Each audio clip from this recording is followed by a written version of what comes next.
उस्ताद जी बड़े बड़े सवाल सुने हो सन तुसी जी हाँ। पढ़े भी हो सन सुने भी हो सन वीडियोस वेखी हो सन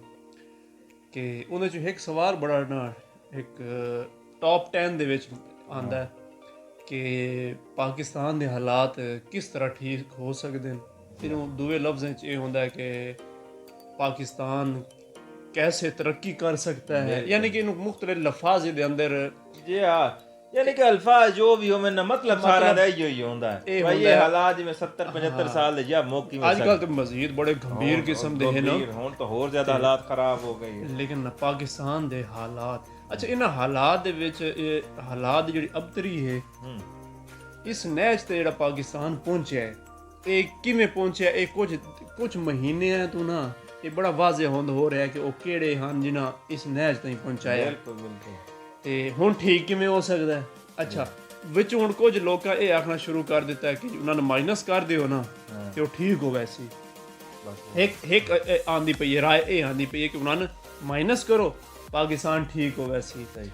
ਦੁਆ ਤੇ ਉਹਨਾਂ ਕੋਲੋਂ ਜਿਹੜਾ ਕੰਟਰੋਲ ਹੈ ਨਾ ਉਹ ਥੋੜਾ ਲੈ ਲਵੋ ਤੁਹਾਡਾ ਪਾਕਿਸਤਾਨ ਠੀਕ ਹੋ ਵੈਸੀ ਤਰੀਏ ਇਹ ਆਦਿੰਦੀ ਕਿ ਉਹਨਾਂ ਨੂੰ ਤੁਸੀਂ ਪੈਸੇ ਨਾ ਦਿਓ ਤੇ ਠੀਕ ਹੋ ਵੈਸੀ ਠੀਕ ਹੈ ਦੋ ਇੱਕ ਚੌਥੀ ਰਾਏ ਇਹ ਵੀ ਆਂਦੀ ਪਈ ਹੈ ਕਿ ਜੀ ਉਹਨਾਂ ਜਿਹੜਾ ਨਾ ਉਹ ਇੱਕ ਲਕੀਰ ਜਿਹੜੀ ਨਹੀਂ ਹੁੰਦੀ ਉਸ ਲਕੀਰ ਦੇ ਉੱਤੇ ਖਿਲਾਰ ਦਿਓ ਸਮਝ ਆਂਦੀ ਪਈ ਹੈ ਤੁਹਾਨੂੰ ਵੀ ਆਂਦੀ ਪਈ ਉਸ ਲਕੀਰ ਦੇ ਉੱਤੇ ਖਿਲਾਰ ਦਿਓ ਠੀਕ ਹੋ ਵੈਸੇ ਅੱਛਾ ਹੁਣ ਇਹੋ ਸਵਾਲ ਮੈਂ ਤੁਹਾਡੇ ਕੋਲੋਂ ਕਰੇਨਾ ਕਿ ਪਾਕਿस्तान ਦੇ ਹਾਲਾਤ जितने ही ना ਤੁਹਾਡੀ ਗੱਲ पर टुके ना जितने ये सियाणे हैं ना जी ये हो सकता सही होवे लेकिन असल गल ये है ना भाई ये मसले दा हल नहीं है ये टेंपरेरी हाल है ये आरजी हाल है ये मुस्तकिल हाल नहीं है ਸਭ ਤੋਂ ਵੱਡਾ ਸਾਡਾ ਜਿਹੜਾ ਮਸਲਾ ਹੈ ਨਾ ਇਸ ਟਾਈਮ ਉਹ ਇਹ ਹੈ ਬਈ ਇੱਕ ਤੁਸੀਂ ਇਹ ਵੀ ਸੁਣਿਓ ਸੀ ਕਿ ਨਾ ਲੋਕਾਂ ਦੇ ਬਕੌਲ ਜਿਹੜੇ ਨਾ ਜੀ ਸਦਾਰਤੀ ਨਿਜ਼ਾਮ ਲਾਇਆ ਕੋਈ ਇਹ ਵੀ ਹਾਲ ਪੇਸ਼ ਕਰੇ ਨੇ ਪਾਕਿਸਤਾਨ ਦੇ ਮਸਾਇਲ ਦਾ ਹੱਲ ਸਦਾਰਤੀ ਨਿਜ਼ਾਮ ਵਿੱਚ ਕੋਈ ਨਹੀਂ ਇਹ ਤੁਸੀਂ ਜ਼ਿਹਨ 'ਚ ਕੱਢ ਦਿਓ ਜਿੰਨਾ ਮੁਲਕਾਂ ਤਰੱਕੀ ਕੀਤੀ ਹੈ ਸਾਡੇ ਕੋਲ ਬਦਕਿਸਮਤੀ ਕਰ ਲਓ ਸਾਡੇ ਕੋਲ ਹਰ ਨਿਜ਼ਾਮ ਨਾਕਾਮ ਹੋਇਆ ਤੇ ਲੋਕਾਂ ਹਰ ਨਿਜ਼ਾਮ ਵਿੱਚ ਅਗਰ ਤੁਸੀਂ ਡਿਕਟੇਟਰਸ਼ਿਪ ਵੇਖ ਲਓ ਕਈ ਮਮਾਲਿਕ ਚਾਈਨਾ ਵਿੱਚ ਤਕਰੀਬਨ ਡਿਕਟੇਟਰਸ਼ਿਪ ਹੈ ਉਹਨਾਂ ਤਰੱਕੀ ਕਰ ਲਈ ਹੈ ਡੈਮੋਕ੍ਰੇਸੀ ਦੀ ਸਭ ਤੋਂ ਵੱਡੀ ਮਿਸਾਲ ਵੇਖ ਲਓ ਜੀ ਆ ਯੂਰਪ ਵਿੱਚ ਵੇਖ ਲਓ ਉੱਥੇ ਵੇਖ ਲਓ ਉੱਥੇ ਪਾਰਲੀਮੈਂਟਰੀ ਸਿਸਟਮ ਹੈ ਉਹ ਕਾਮਯਾਬ ਹੈ ਅਮਰੀਕਾ ਹੀ ਪ੍ਰੈਜ਼ੀਡੈਂਸ਼ੀਅਲ ਸਿਸਟਮ ਹੈ ਉਹ ਕਾਮਯਾਬ ਹੈ ਸਾਡੇ ਕੋਲ ਇੰਡੀਆ 'ਚ ਪ੍ਰੈਜ਼ੀਡੈਂਸ਼ੀਅਲ ਸਿਸਟਮ ਹੈ ਉਹ ਭਾਈ ਜਿੰਨਾ ਤਰੱਕੀ ਕੀਤੀ ਉਹ ਕਰ ਗਏ ਉਹਨਾਂ ਇਸ ਤਰੀਕੇ ਤੇ ਨਹੀਂ ਰਹਿ ਗਿਆ ਜੀ ਉਹ ਸਿਸਟਮ ਉਹ ਸੀ ਤੇ ਉਹ ਸਿਸਟਮ ਉਹ ਸੀ ਸਾਡੇ ਜਿਹੜੇ ਥੋੜੇ ਬੇਸਿਕ ਫਲਾਜ਼ ਹਨ ਉਹਦੀਆਂ ਜਿਹੜੀਆਂ ਨਾ ਦੋ ਤਿੰਨ ਵਜੂਹਾਤ ਹਨ ਸਾਰਿਆਂ ਨਾਲੋਂ ਪਹਿਲੇ ਪਤਾ ਕੀ ਵੇ ਕੁਝ ਜਿਹੜੇ ਬਾਬਿਆਂ ਦੀ ਮਿਹਰਬਾਨੀ ਹੈ ਨਾ ਜਿਹੜਾ ਉਹਦੇ ਜਨਾਬ ਉਹਨਾਂ ਹੀ ਫਰਮਾ ਰਿਹਾ ਨਾ ਇਹ ਜਿਹੜੇ ਅੱਲਾ ਦਾ ਨੂਰ ਹੈ ਤੇ ਨਾ ਪਾਕਿਸਤਾਨ ਦੇ ਜਿਹੜਾ ਅੱਲਾ ਦੇ ਰਾਜ਼ ਹੈ ਜੋ ਕੋਈ ਰਾਜ਼ ਇਹ ਕੋਈ ਐਸੀ ਗੱਲ ਸ਼ਲਕਾ ਹੀ ਨਹੀਂ ਹੈ ਇਹਨਾਂ ਨਾ ਇੱਕ ਸਿਸਟਮੈਟਿਕ ਤਰੀਕੇ ਨਾਲ ਨਾ ਇੱਕ ਮੰਤਰਾ ਜਿਹੜਾ ਹੈ ਨਾ ਇੱਕ ਕ੍ਰਿਜ਼ਮਾ ਬਣਾਇਆ ਬਈ ਇੱਕ ਬੰਦਾ ਸੀ ਤੇ ਪਾਕਿਸਤਾਨ ਦੇ ਸਾਰੇ ਮਸਾਇਲ ਹੱਲ ਕਰਦੇ ਸੀ ਅੱਛਾ ਅੱਜ ਮੰਟੂ ਦੇ ਇੱਕ ਲਫ਼ਜ਼ ਉਹਦਾ ਇੱਕ ਬੜਾ ਫਿਕਰ ਬੜਾ ਟੌਪ ਦਾ ਪੜਦਾ ਪਿਆ ਕਿ ਇਹ ਜਿਹੜੇ ਵੱਡੇ ਹਨ ਨਾ ਸਾਡੇ ਇਹ ਮੁਖਤਲਿਫ ਜਿਹੜੇ ਬੈਠੇ ਹਨ ਇੱਕ ਨੂੰ ਤੇ ਤੁਸੀਂ ਗੱਲ ਨਹੀਂ ਕਰ ਸਕਦੇ ਵੀ ਅਲੀਟ ਕਰ ਲਓ ਅਸ਼ਰਾਫੀਆ ਕਰ ਲਓ ਅਸ਼ਰਾਫੀਆ ਅਲੀਟ ਇਹ ਜਿਹੜੇ ਪੰਜ ਛੇ ਗਿਰੋਹ ਮਿਲ ਕੇ ਜਿਹੜੇ ਅਸ਼ਰਾਫੀਆ ਬਣੀ ਹੋਈ ਹੈ ਇਹਨਾਂ ਆਵਾਮ ਨੂੰ ਇਤਨਾ ਮਜ਼ਹਬੀ ਕਰਾਰ ਦੇ ਬਣਾ ਛੋੜਿਆ ਨਾ ਮਜ਼ਹਬੀ ਕਿ ਇਹਨਾਂ ਦੇ ਉੱਤੇ ਜਿਹੜਾ ਜ਼ੁਲਮ ਹੁੰਦਾ ਨਾ ਉਹ ਇਹਨੂੰ ਆਪਣੀ ਕਿਸਮਤ ਸਮਝਦੇ ਪੈਣ ਨਾਲੇ ਉਹਨੂੰ ਕੋਈ ਨਾ ਕੋਈ ਮਜ਼ਹਬੀ ਰੰਗ ਦੇ ਲੈਂਦੇ ਕਿ ਨਹੀਂ ਇਹ ਸਾਡਾ ਜਿਹੜੇ ਨਾ ਹੁਣ ਇਹ ਗੱਲ ਤਾਂ ਗਲਤ ਹੈ ਲੇਕਿਨ ਇਸ ਗੱਲ ਤੇ ਬੰਦਾ ਹੁਣ ਕੇ ਆ ਕੇ ਲੇਕਿਨ ਵੇਖੋ ਨਾ ਭਾਈ ਜਾਨ ਤੁਸੀਂ ਗੱਲ ਕਰੇ ਬਰਲਾ ਇਹ ਟਾਪਿਕ ਤੋਂ ਅਸਲ ਗੱਲ ਹੈ ਨਾ ਜੀ ਸਾਡਾ ਹੁਣ ਵੇਖੋ ਨਾ ਥੋੜਾ ਜਿਹਾ ਅਗਰ ਆਈ ਤੂੰ ਥੋੜਾ ਜਿਹਾ ਪਿੱਛੇ ਲੱਗੇ ਵਜਾਂ ਥੋੜਾ ਜਿਹਾ ਜ਼ਿਆਦਾ ਪਿੱਛੇ ਵੈਣ ਦੀ ਜ਼ਰੂਰਤ ਕੋਈ ਨਹੀਂ ਅਸਾਂ ਤੁਹਾਡੀ ਉਹ ਗੱਲ ਕਰਿੰਦੇ ਆ ਜਿਹੜੇ ਤੁਸਾਂ ਤੇ ਮੈਂ ਵੇਖੀ ਹੈ ਠੀਕ ਹੈ ਹਮੇਸ਼ਾ ਇੰਜ ਹੁੰਦਾ ਹਮੇਸ਼ਾ ਇੰਜ ਹੋਇਆ ਤੇ ਹੁਣ ਵੀ ਇੰਜ ਹੋ ਰਿਹਾ ਤੇ ਅੱਗੇ ਵੀ ਇੰਜ ਹੋਣਾ ਅਨਲੈਸ ਕਿ ਥੋੜੀ ਤਬਦੀਲੀ ਆਵੇ ਉਹ ਜਿਹੜੇ ਇਹਨਾਂ ਜੀ ਤਾਕਤਵਰ ਠੀਕ ਹੈ ਉਹ ਇੱਕ ਦੀ ਕਾਂਡ ਤੇ ਹੱਥ ਰੱਖੇਂਦੇ ਨੇ ਠੀਕ ਹੈ ਹੁਣ ਦੂਜੇ ਕੀ ਆਤੇ ਨੇ ਜਿਹੜੇ ਇਹਨਾਂ ਦੀ ਕਾਂਡ ਤੇ ਹੱਥ ਨਹੀਂ ਰੱਖੇ ਹੁੰਦਾ ਜਿਹਨਾਂ ਨੂੰ ਤਾਟ ਮਾਰਦੀ ਹੁੰਦੀ ਉਹਨਾਂ ਨੂੰ ਕੀ ਇਤਰਾਜ਼ ਹੁੰਦਾ ਉਹਨਾਂ ਨੂੰ ਇਹ ਇਤਰਾਜ਼ ਹੁੰਦਾ ਬਈ ਇਹ ਜਿਹੜਾ ਹੱਥ ਹੈ ਇਹਨਾਂ ਦੀ ਕਾਂਡ ਤੇ ਕਿਉਂ ਹੈ ਸਾਡੀ ਕਾਂਡ ਤੇ ਰੱਖੋ ਇਸ ਗੱਲ ਦੇ ਇਤਰਾਜ਼ ਹੁੰਦਾ ਹੀ ਨਹੀਂ ਬਈ ਹੱਥ ਰੱਖਿਓ ਹੋਇਆ ਕਿਉਂ ਹੈ ਯਾਰ ਹੁਣ ਤਾਂ ਹੀ ਵੇਖ ਲਓ ਆਈਓ ਸਾਡੇ ਵਜ਼ੀਰ ਐਕਸ ਸਾਬਕਾ ਵਜ਼ੀਰ ਆਜ਼ਮ ਸਾਹਿਬ ਕੀ ਆਦਰ ਹੈ ਨਿਊਟਰਲ ਕਿਉਂ ਹੁੰਦਾ ਔਰ ਨਿਊਟਰਲ ਨਾਲ ਉਹਨਾਂ ਨੂੰ ਕੀ ਤਕਲੀਫ ਹੈ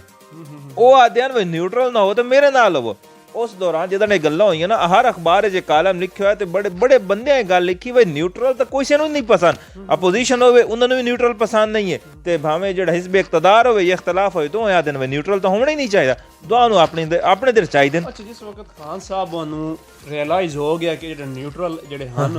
ਨਿਊਟਰਲ ਨਹੀਂ ਰਹੇ ਹਾਂ ਇਹਨਾਂ ਮੇਰੀ ਕੰਡ ਤੋਂ ਹੱਥ ਚਾਹ ਛੋੜਿਆ ਜੀ ਆ ਅੱਛਾ ਉਸ ਵਕਤ ਜਿਹੜੇ ਹੁਣ ਸਾਡੇ ਸਾਹਿਬ ਇਕਤਦਾਰ ਇਸ ਵਕਤ ਹਨ ਉਹਨਾਂ ਨੂੰ ਚਾਹੀਦਾ ਹੈ ਕਿ ਨਹੀਂ ਲੋਹਾ ਗਰਮ ਹੈ ਜੀ ਆ ਅਸਾਂ ਇਕਤਦਾਰ ਨਾ ਲੈਂਦੇ ਜੀ ਹਾਂ। ਉਹਨਾਂ ਨੂੰ ਵੀ ਕੋਈ ਦੇਣ ਵਾਲਾ ਅਸਾਂ ਨਹੀਂ ਨਾ ਦਿੱਤਾ, ਬਿਲਕੁਲ ਨਹੀਂ ਨਾ ਦਿੱਤਾ, ਇੰਜ ਦੀ ਗੱਲ ਹੈ। ਉਹਨਾਂ ਜਿਹਾ ਦਿੱਤਾ ਉਹਨਾਂ ਨੂੰ ਵੀ ਚਾਹੀਦਾ ਹੈ ਕਿ ਲੋਹਾ ਗਰਮ ਹੈ, ਅਸਾਂ ਖਾਨਦਾਨ ਦੇ ਨਾਲ ਬਹਿ ਬੈਨੇ ਆ ਤੇ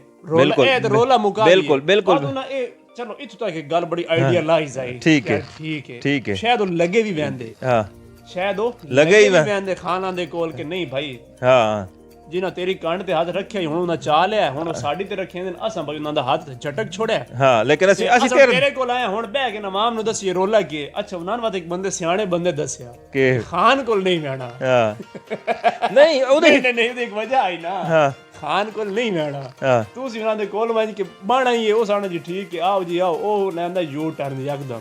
ਉਹ ਤੁਹਾਨੂੰ ਬਹਾ ਕੇ ਡਰਾਇੰਗ ਰੂਮ ਵਿੱਚ ਬਹਾ ਕੇ ਕਿਚਨ ਵਿੱਚ ਚਾਹ ਬਣਾਉਣ ਵੈਸੀ ਉੱਥੋਂ ਨੂੰ ਫੋਨ ਆ ਸੀ ਕਿ ਭਾਈ ਖਾਨ ਸਾਹਿਬ ਅਸੀਂ ਤੁਹਾਡੇ ਨਾਲ, ਉਹ ਬਾਹਰ ਆ ਕੇ ਤੁਹਾਨੂੰ ਉਹ ਨਸ਼ੇ ਵਾਲੀ ਚਾਹ ਚ ਪੀ ਵੈਸੀ। ਠੀਕ ਨਹੀਂ ਇੱਕ ਹੋਰ ਵੀ ਡਰ ਗਿਆ। ਨਹੀਂ ਇੱਕ ਹੋਰ ਗੱਲ ਇਹ ਵੀ ਹੋ ਸਕਦੀ ਦੂਜੇ ਉਹਨਾਂ ਨੂੰ ਅਗਲੇ ਇਹ ਵੀ ਆਖਿਓ ਸੀ ਵੀ ਕੱਲ ਇਹੋ ਕੰਮ ਤਾਂ ਤੁਹਾਡੇ ਨਾਲ ਖਾਨ ਕੀਤਾ 2018 ਹੀ ਵੇਖ ਲਓ। ਇਸ ਦੇ ਉੱਤੇ ਤੁਹਾਡੀ ਗੱਲ ਦੱਸਣ ਪਿਆ, ਤੁਹਾਡੀ ਗੱਲ ਪੈ ਟੁਕਿਆ ਨਾ। ਪਰਸੋਂ ਮੈਂ ਮੁਸ਼ਾਹਦ ਹੁਸੈਨ ਜਿਹੜੇ ਨਾ ਸਾਡੇ ਸੈਨੇਟਰ ਸਾਹਿਬ ਉਹਨਾਂ ਸੈਨੇਟ ਦੀ ਤਕਰੀਰ ਕੀਤੀ, ਉਹਦਾ ਲੁੱਬੇ ਲੁਬਾਬ ਮੈਂ ਤੁਹਾਨੂੰ ਦੱਸਿਆ ਮੁਖਤਸਰ।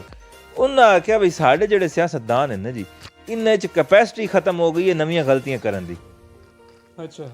ਇਹ ਯਾਨੀ ਕਿ ਨਾ ਜਿਵੇਂ ਨਾ ਕ੍ਰੀਏਟੀਵਿਟੀ ਖਤਮ ਹੋ ਗਈ ਹੈ ਨਵੀਆਂ ਗਲਤੀਆਂ ਕਰ ਬਹਿ ਕੇ ਉਹ ਗਲਤੀਆਂ ਰਿਪੀਟ। ਉਹਨਾਂ ਦੀ ਸਾਰੀ ਬਹਿਸ ਤੇ ਮੇਰਾ ਹੀ ਜਿਹੜਾ ਮੈਂ ਬੇਸਿਕਲੀ ਉਹਨਾਂ ਤੋਂ ਮੈਂ ਤੁਹਾਨੂੰ ਪਹਿਲੇ ਇਹ ਗੱਲ ਕਰ ਚੁੱਕਾ ਬਾਹਰ ਤੁਹਾਡੇ ਨਾਲ, ਯਾਨੀ ਕਿ ਜਿਹੜੀ ਸਾਡੀ ਆਪਣੀ ਗੁਫ਼ਤਗੂ ਉਹਦੀ ਕਰ ਚੁੱਕਾ। ਅਸਲ ਸਾਡੇ ਮਸਾਇਲ ਦਾ ਹੱਲ ਨਹੀਂ ਹੈ ਜੀ ਇਹ ਹੋਵਨ ਜੀ ਉਹ ਹੋਵਨ ਜੀ। ਸਾਡੇ ਮਸਾਇਲ ਦਾ ਹੱਲ ਹੈ ਬਈ ਜਿਤਨੇ ਹੀ ਸਟੇਕ ਹੋਲਡਰਸ ਹਨ ਖਾਸ ਤੌਰ ਤੇ ਪੋਲੀਟੀਕਲ ਇਹ ਆਪਸ ਵਿੱਚ ਬਵਨ ਬਈ ਅਗਰ ਤੁਸੀਂ ਮੁਲਕ ਚਲਾਉਣਾ ਤਾਂ ਉਹਦਾ ਤਰੀਕਾ ਕਾਰ ਕਿਉਂ ਹੋਣਾ। ਜਿਵੇਂ ਅੱਜ ਕੱਲ੍ਹ ਇੱਕ ਫੋਰਮ ਬਣਿਆ ਰੀਇਮੇਜਨਿੰਗ ਪਾਕਿਸਤਾਨ, ਉਹ ਮੁਖਤਲਿਫ ਪਾਰਟੀਆਂ ਤੋਂ ਲੋਕ ਹਨ, ਉਹਨਾਂ ਨੂੰ ਚਾਹੀਦਾ ਜਿਹੜੇ ਵੀ ਬਾਗੀ ਹਨ ਜਿਹੜੇ ਚਾਹੁੰਦੇ ਨੇ ਬਈ ਸਾਡੇ ਮੁਲਕ ਦੇ ਹਾਲਾਤ ਬਦਲਣ, ਇੱਥੇ ਸਿਰਫ ਨਾਮ ਨਿਹਾਦ ਜਮਹੂਰੀਅਤ ਨਾ ਹੋਵੇ ਬਲਕਿ ਹਕੀਕੀ ਜਮਹੂਰੀਅਤ ਹੋਵੇ ਤੇ ਜਮਹੂਰ ਦੇ ਨੁਮਾਇੰਦੇ ਆਵਨ। ਉਹ ਨਾ ਆਵਨ ਭਾਈ ਜੀ ਮੇਰੇ ਕੋਲ ਪਰਾਡੋ ਹੈ ਤੇ ਬਾਜੀ ਟਿਕਟ ਤੇਰੀ ਹੋ ਗਈ, ਤੇਰੇ ਕੋਲ ਜਨਾਬ ਸਾਈਕਲ ਹੈ ਜਾਂ ਮਹਿਰਾਨ ਹੈ ਭਾਈ ਤੂੰ ਤਾਂ ਇਸ ਪਾਸੇ ਆ ਹੀ ਨਹੀਂ ਨਾ, ਭਾਵੇਂ ਤੂੰ ਡਬਲ PID ਹੈ ਭਾਵੇਂ ਉਹ ਅੰਡਰ ਮੈਟ੍ਰਿਕ ਕੇ ਚੌਂਕੇ ਉਸ ਕੋਲ ਪਰਾਡੋ ਜਾਂ ਫਾਰਚੂਨਰ ਹੈ ਬਾਜੀ ਠੀਕ ਹੈ ਉਸੇ ਨੂੰ ਟਿਕਟ ਮਿਲਣਾ।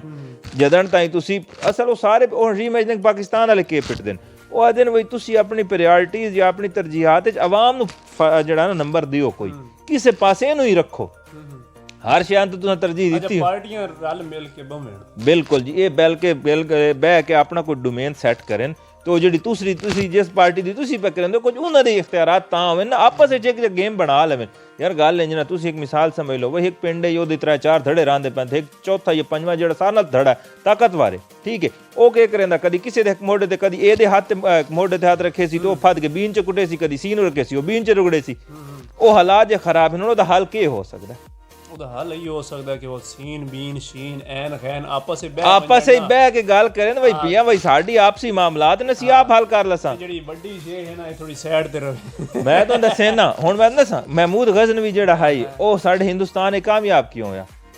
ਜਿਸ ਟਾਈਮ ਮਹਿਮੂਦ ਗਜ਼ਨਵੀ ਤੇ ਉਸ ਤੋਂ ਬਾਅਦ ਸ਼ਹਾਬੁਦੀਨ ਖੋਰੀ, ਮਹਿਮੂਦ ਗਜ਼ਨਵੀ ਵੀ ਤੇ ਸ਼ਹਾਬੁਦੀਨ ਖੋਰੀ ਵੀ, ਉਹ ਜਾਂ ਈਵਨ ਉਸ ਤੋਂ ਬਾਅਦ ਜਿਹੜੀ ਮੁਸਲਮਾਨਾਂ ਦੀ ਇੱਥੇ ਸਲਤਨਤ ਬਣੀ ਉਹਦੀ ਇੱਕ ਸਾਲ ਨਾਲ ਵੱਡੀ ਵਜ੍ਹਾ ਪਤਾ ਕਿ ਉਸ ਦੌਰ ਇੱਥੇ ਰਾਜਸ਼ਾਹੀ ਰਿਆਸਤਾਂ ਉਹ ਜਿਹੜੇ ਹਨ ਹਿੰਦੂ ਰਾਜੇ ਤੇ ਰਿਆਸਤਾਂ ਉਹ ਹਰ ਟਾਈਮ ਆਪਸ ਵਿੱਚ ਲੜਦੇ ਰਹਿੰਦੇ ਹਨ।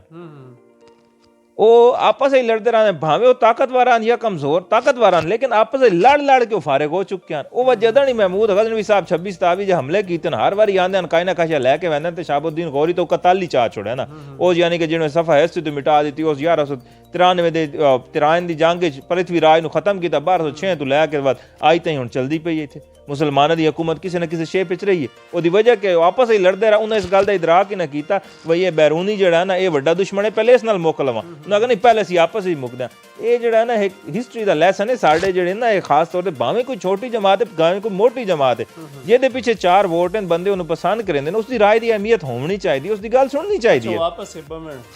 ਬਿਲਕੁਲ ਉਹ ਆਖਣ ਭਾਈ ਸਾਡੇ ਆਪਸ ਅੱਜ ਤੋਂ ਬਾਅਦ ਸਾਡੇ ਆਪਸ ਵਿੱਚ ਹਾਂ ਕੋਈ ਦੁਸ਼ਮਣੀ ਨਹੀਂ ਹੈ ਕੋਈ ਕਿਸੇ ਕਿਸਮ ਦਾ ਨਹੀਂ। ਬਿਲਕੁਲ ਅਸਾਂ ਜਨਾਬ ਜੀ ਐ ਨਹੀਂ ਬੈਗ ਥਾਈ ਬੈਗ ਤੇ ਖੈ ਨਹੀਂ ਬੈਗ ਨਹੀਂ ਇਹਦਾ ਜੇ ਨੂੰ ਅੱਗਾ ਨਹੀਂ ਆਵੜਦੇ। ਦੂਜਾ ਇਹਦਾ ਹਰਗਿਜ਼ ਮਤਲਬ ਨਹੀਂ ਜੀ ਤੁਸੀਂ NRO ਦੇ ਛੋੜ ਕਿਉਂ ਬਈ NRO ਕਿਉਂ ਦੇ ਜਿਹਦੇ ਖਿਲਾਫ ਕੇਸ ਹਨ ਕੋਰਟ ਵਿੱਚ ਲੱਗੇ ਹੋਏ